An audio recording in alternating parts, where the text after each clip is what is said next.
Има 87 години, но живо се сеќава на земјотресот во Скопје пред 62 години. Цветко Цветковски ја искусил катастрофата на 25 годишна возраст.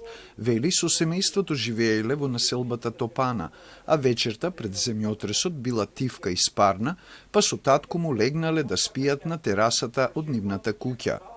Едва изаспавме околу 12 часот, меѓутоа во 5:17 часот не разбуди силна бучава и силен татеж и хоризонтален удар, земјотрес.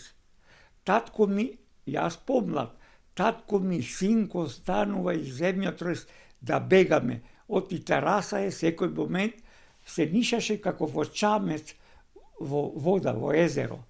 На брзина станавме по пижами, по степениците и се најдовме доле во дворот. Во дворот излегле и другите станари и комши, се најдовме живи и здрави, абе не помина минута-два, кога почна земјиштето да се крева. Се креваше и тогаш стана ужасниот втор земјотрес. Во земјотресот не настрадале членови од неговото семејство, па Цветковски, кој бил вработен во скопската полиција, веднаш заминал на работа. Се сеќава дека добиле лопати да ги расчистуваат урнатините, но тоа се покажало како невозможно, па ги распоредиле низ градските полициски станици. Тој ја добил таа на Битпазар, а со изградбата на постземјотресно Скопје за секогаш се сменило лицето на стариот главен град, вели Цветковски.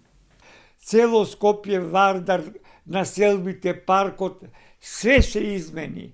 Стана земјотресот, стана обнова, солидарност со помошта, се изгради, ама не е тоа. Старото Скопје беше чисто, беше мало. Во земјотресот со јачина од 6,1 степен според Рихтеровата скала, животот го загубиле над 1070 граѓани, над 2900 биле повредени, а од нив 1110 со тешки повреди. Речиси 15.800 станови биле сосема урнати, а 28.000 оштетени.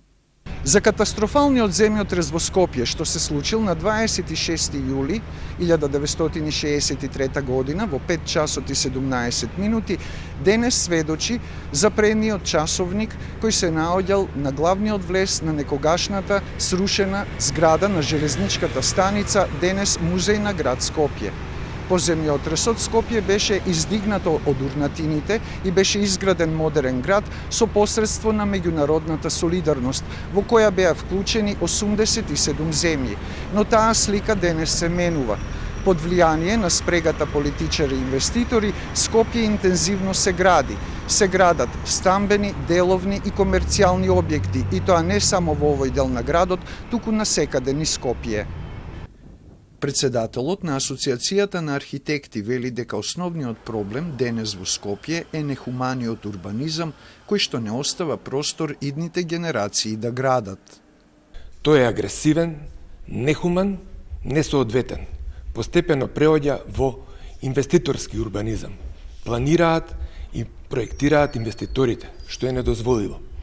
Се гради со голема густина, набиено, зграда до зграда, да се искористи секој парче слободен простор.